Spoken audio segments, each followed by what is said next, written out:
After playing the patsy for the government cover-up, intelligence officer Jesse Marcel returns to Roswell. He's determined to get to the truth of what happened and clear his name. Jesse Marcel is in a bizarre situation. He is the one that went to the crash site.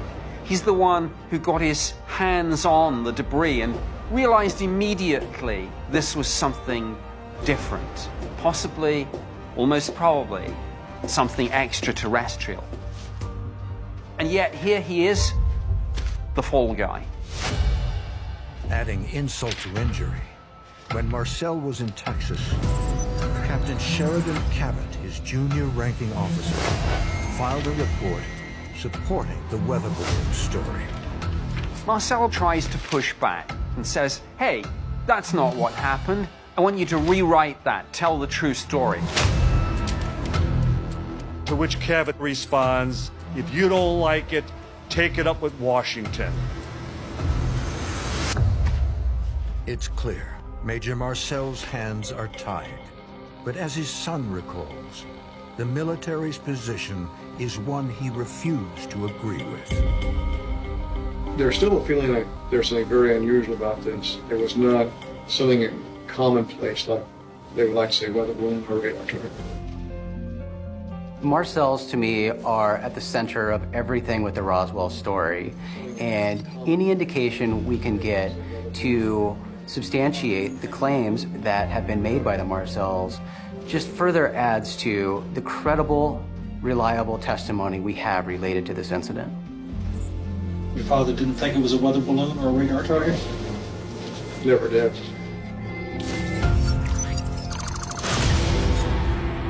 Jesse Marcel Jr.'s claim about his father is predicted to be true.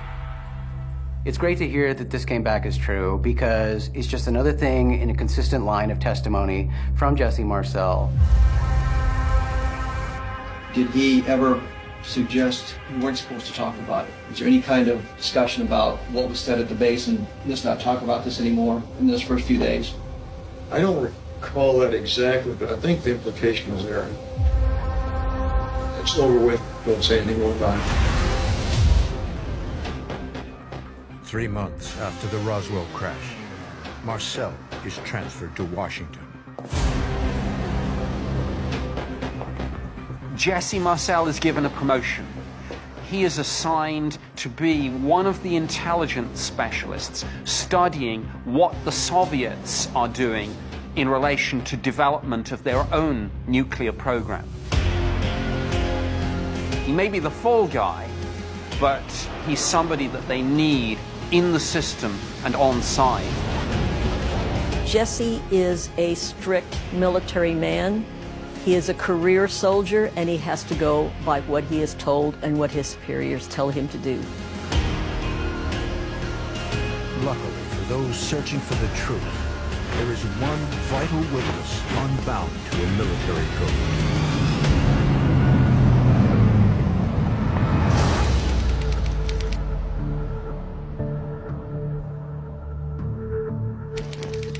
Around 24 hours have passed since Roswell mortician Glenn Dennis visited the base, seeing strange activity.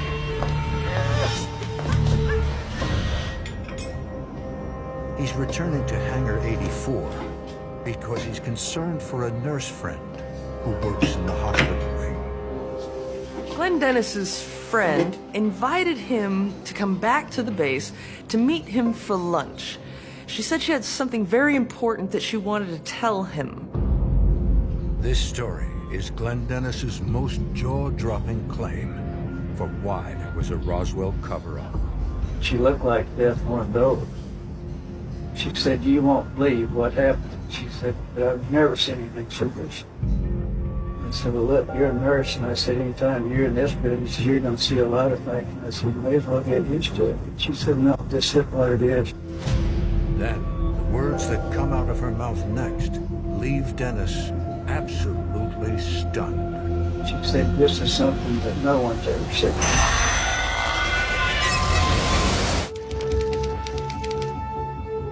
48 hours after being removed from Hangar 84, Glenn Dennis returns to the airfield. He's arrived to speak with a friend, a nurse in the hangar's hospital wing. It's a conversation Dennis recalls for the shocking revelation conspiracy theorists have been trying to corroborate for almost 30 years. There wasn't anyone around us because we kind of had a table up on the side of the office above ourselves. She was hoping that we could hear us. Glenn has been outspoken for decades about what he has seen, and of course his testimony has been dismissed and discredited by the experts. She said, you have to give me a sacred oath that you will not ever mention my name or not. She said, you can get me in a lot of trouble. But I'm going to tell you, you don't know where you got this. I said, what do you mean by a sacred oath? She said, I mean like cutting your arm off. That's what she told me. Glenn asks the nurse, he said, what was going on? What did you see? But he said she was afraid to verbalize anything. She's looking around and worried somebody's going to hear what she's telling him. What happened, she was going into this other room to pick up some supplies. This is where the two doctors that were in there supposedly doing a preliminary autopsy on these bodies. The doctor said, you're not going anywhere, we have to have some help. She said she never smelled anything so horrible in her life. Said it was the most gruesome, most horrible sight that she'd ever seen. The smell was almost devastating.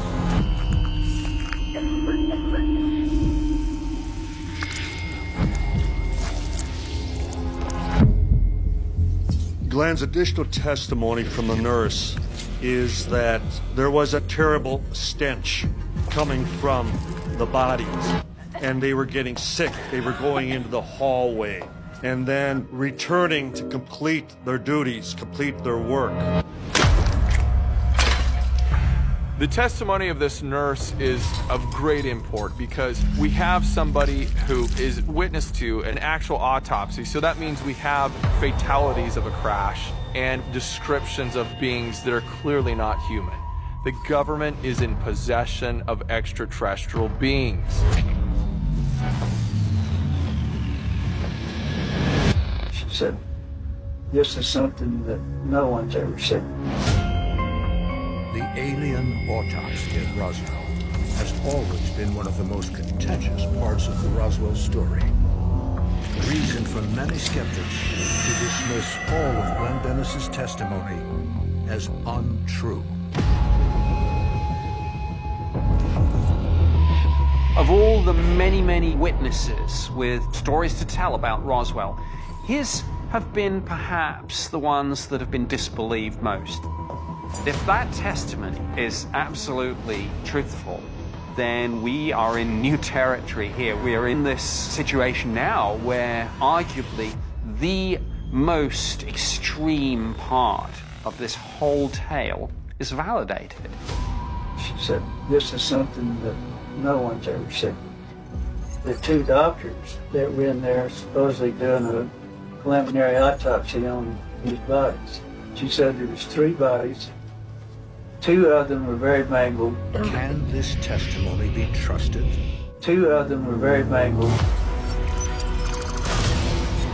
According to the AI, Glenn Dennis is telling the truth.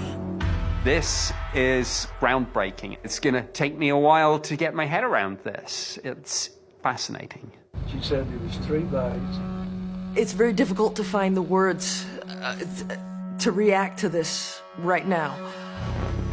We've got a validated testimony that there was an alien autopsy that took place, that there were bodies examined. This is the first time, and